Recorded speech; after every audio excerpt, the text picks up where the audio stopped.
안녕하세요. 사연을 부탁해입니다. 오늘의 사연을 소개하겠습니다. 그날도 평범한 하루였습니다.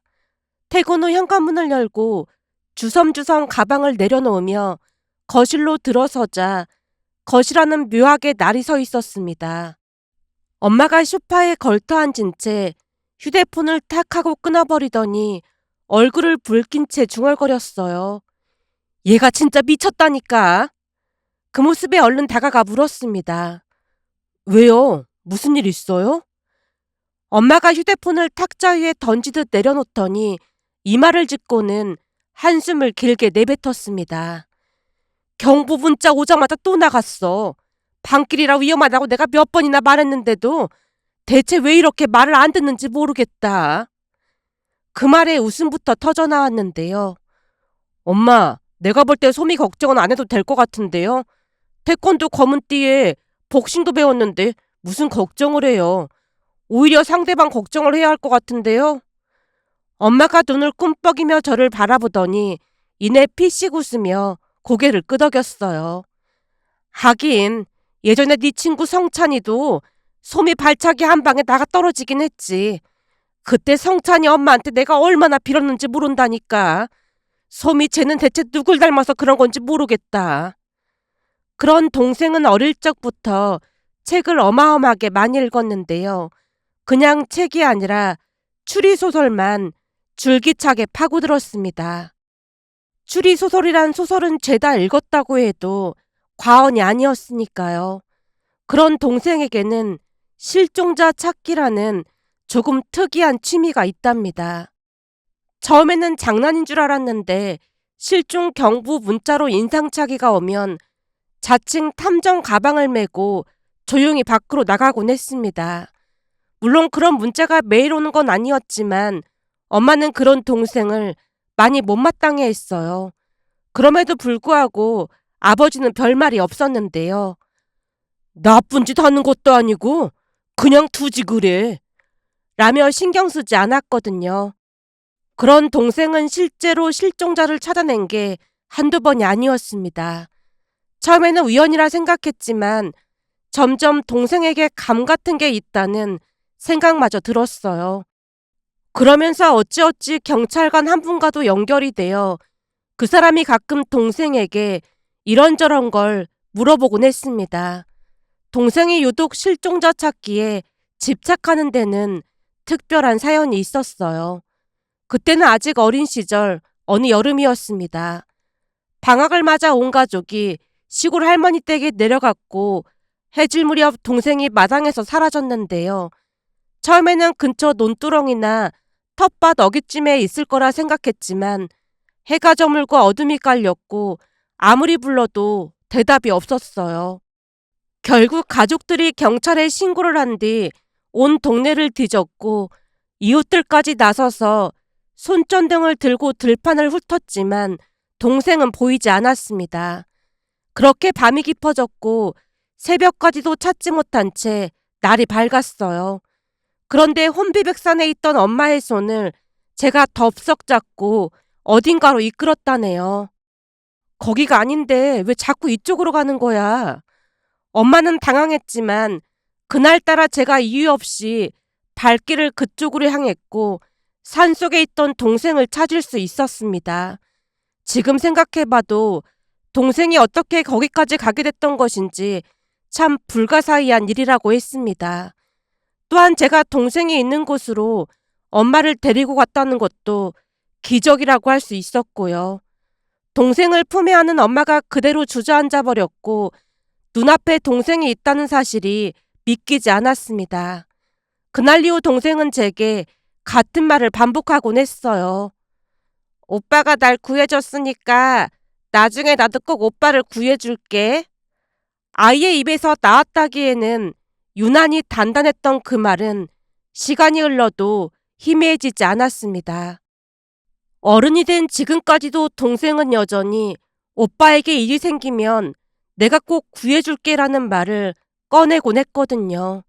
그런 동생에게 오빠가 동생을 지켜주는 건 당연한 것이라고 몇 번이나 알아듣게 말을 했지만 그 이후 동생은 운동 배우는 걸 소홀히 하지 않았습니다.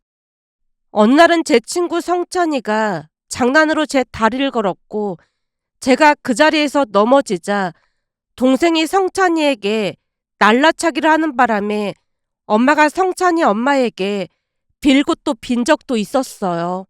그리고 그때 그 사건으로 인해 동생은 사람 찾기에 유독 많은 관심을 보였고요.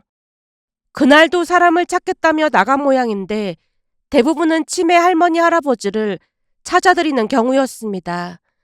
엄마가 창가에 앉아 어둑해진 밖을 멍하니 내다보다가 슬며시 제 쪽을 돌아보며 물었어요.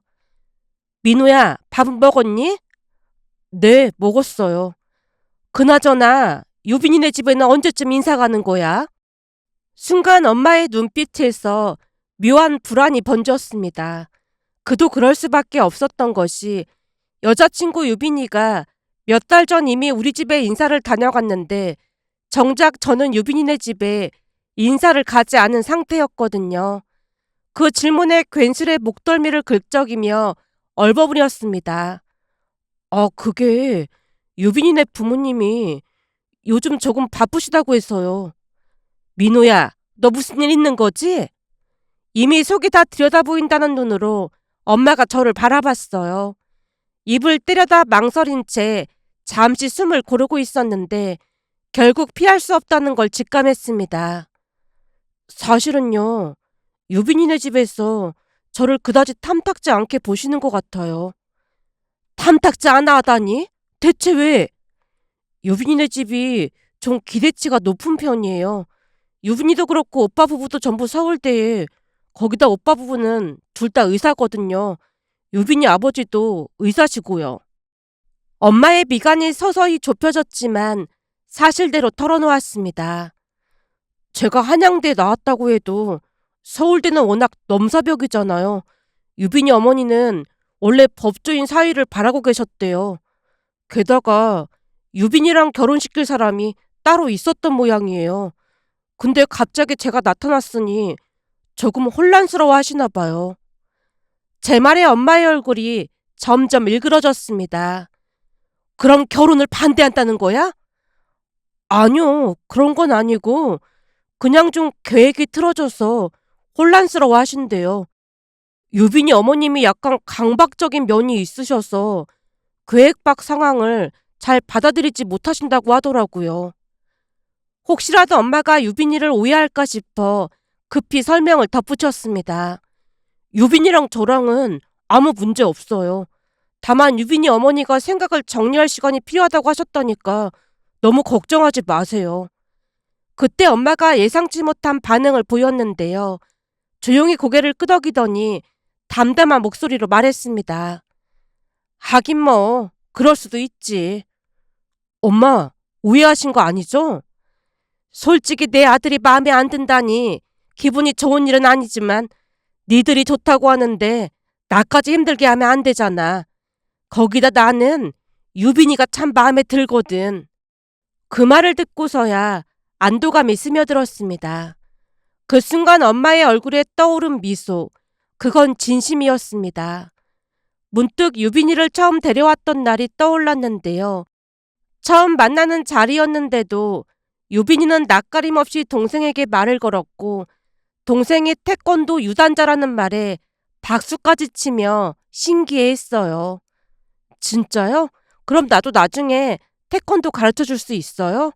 제가 체력이 워낙 안 좋아서 운동 한번 해보고 싶었거든요. 그러더니 급기야 동생의 도복까지 입어봤고 동생과 장난스레 포즈를 잡고 사진까지 찍었습니다.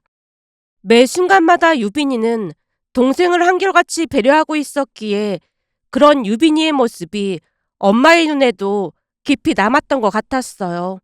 유빈이가 돌아가자마자 엄마가 말을 꺼냈거든요. 딱 보니까 유빈이 인성이 참 착한 것 같아. 말도 예쁘게 하고 난 너무 마음에 든다. 그 말에 동생도 유빈이가 공감 능력이 뛰어난 것 같다며 칭찬을 아끼지 않았습니다.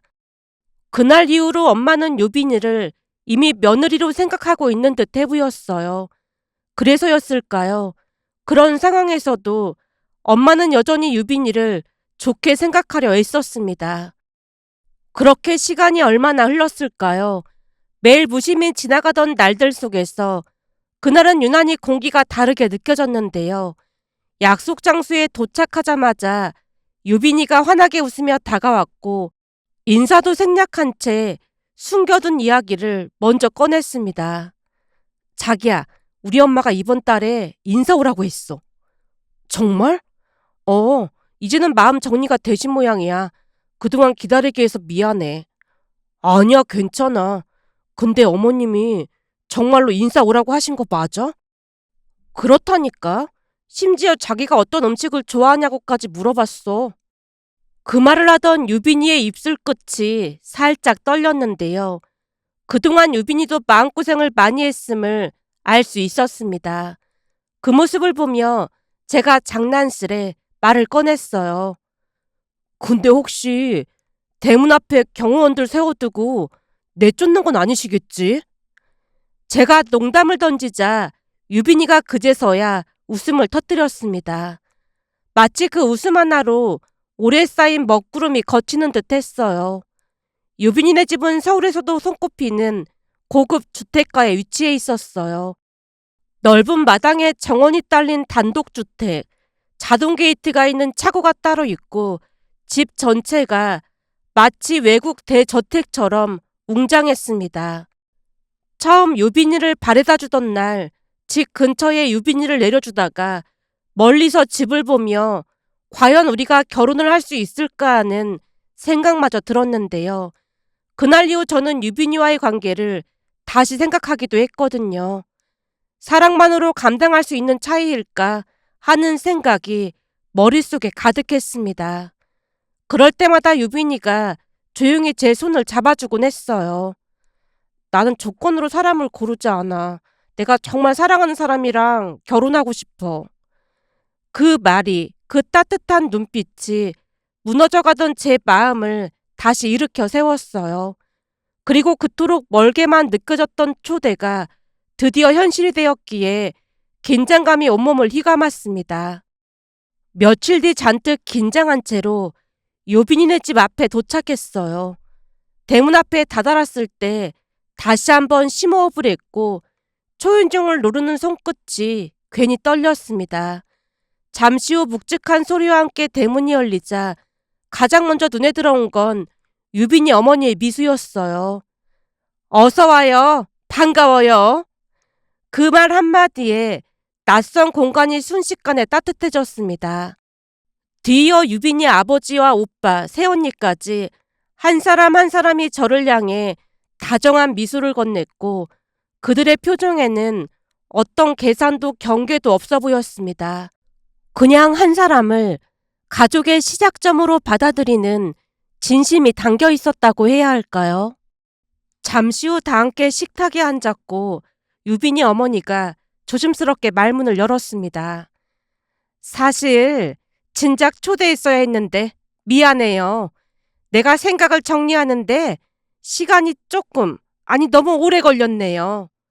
그 말에 제가 얼른 고개를 숙였습니다. 아닙니다. 이렇게 초대해 주셔서 정말 감사합니다. 자연스레 웃음이 오갔는데요. 식탁 위에는 유빈이 어머니가 손수 준비한 음식들이 차려져 있었어요. 잡채와 갈비찜, 그리고 처음 보는 음식까지 하나하나 정성이 깃든 상차림이었습니다. 대화도 어색할 틈 없이 흘러갔는데요. 유빈이가 며칠 전부터 가족들의 관심사와 좋아하는 주제까지 꼼꼼히 정리해 보내줬거든요.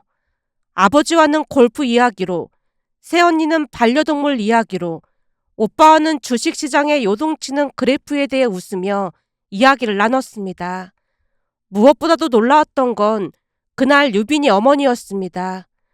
계획대로 살지 않으면 불편해하신다는 말이 무색할 만큼 조용하고 이성적이었으며 무언가를 받아들이는 데 있어 충분히 시간은 걸렸지만 한번 받아들인 것은 온 마음으로 껴안는 분이었다고 해야 할까요? 그런 유빈이 어머니의 말 한마디가 그날의 분위기를 한층 부드럽게 만들었거든요. 내 성격이 참 그래요. 모든 걸 계획하고 사는 스타일인데 세상 일이 뜻대로 되지 않는다는 걸 알면서도 막상 그 상황이 닥치면 생각이 많아지는 성격이에요. 그래서 우리 가족들이 많이 힘들었을 텐데 다들 이해해줘서 참 고마울 뿐이에요. 되도록 빨리 초대를 했어야 했는데 정말 미안했어요. 우리 유빈이가 민호 씨 아니면 평생 결혼 안 하고 혼자 살겠다고 처음으로 강하게 주장하는 모습을 보면서 이번에는 제가 양보해야 한다고 생각했어요. 그동안 우리 유빈이가 내 말을 참 잘 들어줬거든요. 그런 유빈이가 선택한 사람이라면 충분히 좋은 사람일 거라 의심하진 않았지만 내가 괜한 고집을 부린 것 같네요. 그치만 사람이다 보니까 잘못을 깨닫고 고쳐가는 과정도 있는 거라고 생각해요. 그러니까 민호 씨가 이해 좀 해줘요. 순간 마음속 어딘가에서 뻐근하게 얼어붙었던 감정이 서서히 녹아내리는 게 느껴졌는데요. 유빈이 어머니의 말에서 진정성이 느껴졌거든요. 그날 저녁 잔잔한 음악이 흐르는 거실에 앉아 다정한 기척 속에 흐르던 대화가 잠시 쉬어갈 무렵 유빈이 어머니가 다시 조용히 입을 열었습니다. 사실 나는 아직 민호 씨에 대해 잘 모르지만 앞으로 잘 지냈으면 해요. 그 말에 고개를 들자 유빈이 어머니의 눈빛은 더할 나위 없이 솔직했습니다. 앞으로는 민호 씨의 좋은 점을 보도록 내가 더 노력할게요. 민호 씨도 우리 가족의 좋은 면을 더 많이 봐주면 좋겠어요. 말끝에 담긴 진심이 어떤 감정보다 따뜻하게 느껴졌습니다. 그날 이후 유빈이 어머니는 천천히 말을 놓기 시작했습니다. 하지만 그 뒤 더욱 기가 막힌 일이 일어날 줄 누가 알았겠어요. 얼마 뒤 상견례 장소에 우리 가족이 먼저 도착을 했고 긴장 속에 앉아 있었는데요. 특히나 엄마가 많이 긴장한 모양인지 몇 번이나 시계를 바라보고 있었고 아버지는 목소리를 가다듬으며 헛기침을 반복했습니다. 그때 맞은편 문이 열리며 유빈이네 가족이 들어섰습니다. 단정한 차림의 유빈이 부모님과 오빠 부부가 밝은 미소로 다가왔는데요. 일어나 인사를 하며 악수를 나누던 찰나 예비 장모님이 동생을 보며 눈이 휘둥그레지더니 외쳤습니다. 어머, 소미씨 아니에요? 어? 안녕하세요. 동생도 순간 얼어붙었다가 머쓱한 웃음을 지으며 인사했고 그러다 눈을 크게 뜨고 두리번거리더니 급기야 동생이 외쳤습니다. 그럼 아주머니가 유빈이 언니 어머님이셨어요? 우와, 진짜 대박이다. 그 순간 엄마의 손이 번개처럼 동생의 등을 내리쳤습니다. 버릇없게 아주머니라니. 그리고 이런 자리에서 대박이 뭐야, 대박이. 아니, 진짜 대박이라니까? 내가 괜히 그러는 게 아니라. 당황한 듯 두 손을 허공에 흔들며 말하던 동생을 보며 엄마의 얼굴이 붉게 달아올라 급히 꾸짖었고 우리는 눈만 깜빡이며 상황을 파악하려 애썼습니다.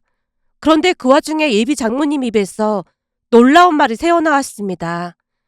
소미씨 말대로 진짜 대박이네요. 그쵸? 완전 대박이죠? 동생이 마치 친구를 만난 것처럼 눈을 반짝이며 손뼉까지 쳤고 예비 장모님도 미소 지으며 동생의 손을 맞잡았습니다. 그 광경은 뭐라 형용할 수 없는 분위기를 자아냈는데요. 평소 고상하고 절제된 어조로만 말씀하시던 예비 장모님 입에서 대박이라는 말이 연거푸 쏟아지는 걸 보며 우리는 전부 얼이 빠진 상태로 두 사람을 쳐다볼 수밖에 없었으니까요. 잠시 후 예비 장모님이 자리를 가다듬으며 말을 꺼냈어요. 사실은 소미 씨가 저희 친정 어머니를 찾아주셨거든요. 어머니께서 치매신데 갑자기 사라진 적이 있었어요. 그날 어머니랑 정원에서 시간을 보내고 있었거든요. 근데 대문이 열려 있었는지 제가 잠시 통화하던 사이 조용히 나가신 거예요. 예비 장모님의 표정에는 여전히 그날의 당혹스러움이 남아 있었습니다. 한참 주변을 찾다가 결국 못 찾아서 경찰에 신고를 했는데 곧바로 실종 경보 문자가 왔어요. 정말 그때는 심장이 철렁 내려앉은 기분이었어요. 그리고 한참 시간이 지났는데 경찰에서 어머니를 찾았다는 소리를 듣고 가보니까 소미 씨가 어머니랑 함께 분식집에서 떡볶이랑 순대를 먹고 있더라고요. 그 얘기를 듣는 순간 모두의 시선이 소미에게 쏠렸고 소미가 머리를 긁적이며 입을 뗐어요. 아, 그게 할머님께서 저보고 이모라고 하시면서 계속 배가 고프다고 하셔서 경찰에 신고하고 가족분들 기다리는 김에 같이 들어가서 먹고 있었어요. 그날 소미 씨가 어머니 이가를 닦아드리고 있는 모습을 보고 참 착한 사람이네 그랬거든요. 제 입장에서는 은인이나 다름없었습니다. 그 말을 하며 예비 장모님의 목소리가 살짝 떨렸습니다. 그래서 연락처를 물어봤고 며칠 뒤에 레스토랑을 예약해서 그곳에서 만났어요. 식사가 끝난 다음 너무 고마워서 소미 씨한테 사례금을 건넸는데 소미 씨가 절대 안 받더라고요. 그러면서 하는 말이 할머님을 찾아서 저도 행복했고 아주머니도 행복했으니 그럼 된 거라고 하는데 요즘에도 이런 착한 사람이 있을까 하는 생각에 참 놀라웠답니다.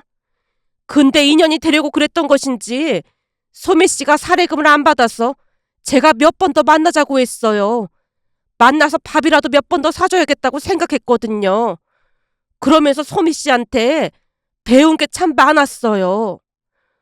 우리 딸한테 배운 게 있으셨다고요? 그럼요. 때로는 갓난아기에게도 배운다고 하잖아요.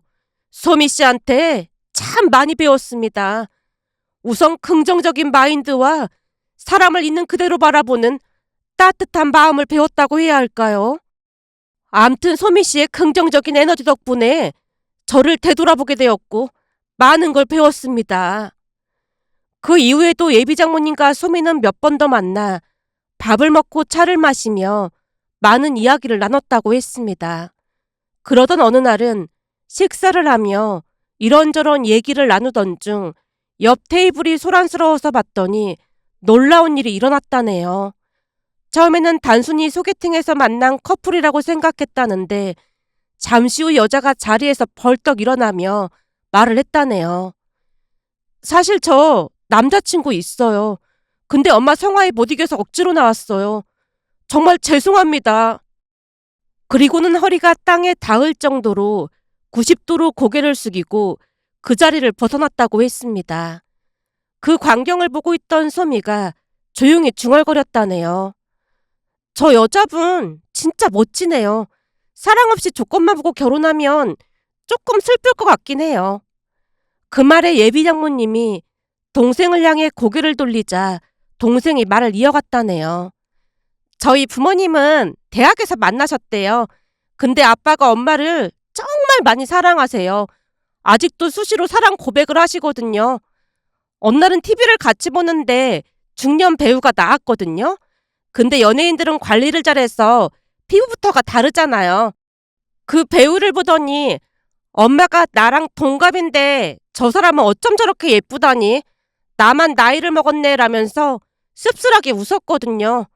그런데 그걸 보던 아빠가 갑자기 세상에서 제일 예쁘고 내가 세상에서 제일 사랑하는 사람이 저기 있네? 라고 하시는 거예요. 이런 아버지가 말실수를 하셨네요. 엄마랑 저도 그런 줄 알고 동시에 아빠를 노려봤거든요.